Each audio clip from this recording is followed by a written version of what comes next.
মাথায় কোকড়া চুলের যেই ছেলেটাকে এখন মিশরের মানুষ আদর করে ডাকেন ইজিপশিয়ান কিং বলে, যার জন্য ইংল্যান্ডের লিভারপুল অঞ্চলে কমে গেছে ইসলামের প্রতি বিদ্বেষ, সেই কিংবদন্তি হলেন মোহাম্মদ সালাহ। কিন্তু মিশরের একদম অজপাড়া গা থেকে উঠে আসা এক ছেলে, যে নাগরিক থেকে 5টি বাস বদলে 90 মাইল পাড়ি দিত 15 ঘন্টায়, তারপর যেত প্র্যাকটিস করতে কায়রো শহরে। সেই ছেলে হুট করে কিভাবে ইজিপশিয়ান কিং হয়ে গেল?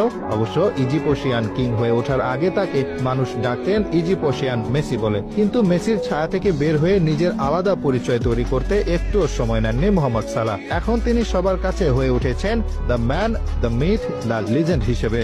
কেন তিনি একজন লিজেন্ড হয়ে উঠলেন, কেন তাকে নিয়ে এত মিথ, আসুন আপনাদের একটা ছোট তথ্য দিই। সময়টা তখন 2017 সাল, মাঠে গড়াচ্ছে 2017-18 সিজনের ফুটবল।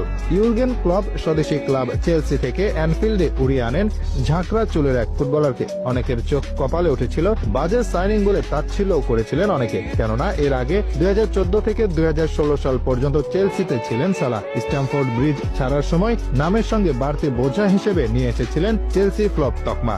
তথাকথিত এই বাতিল প্লেয়ারকে ক্লব কিভাবে খেলাবেন সেদিকে চোখ ছিল সবার। সালাহ লিভারপুলে আসার পর খুব দ্রুত তার পারফরম্যান্স এবং ব্যক্তিত্বের জন্য মানুষের প্রিয় হয়ে ওঠে।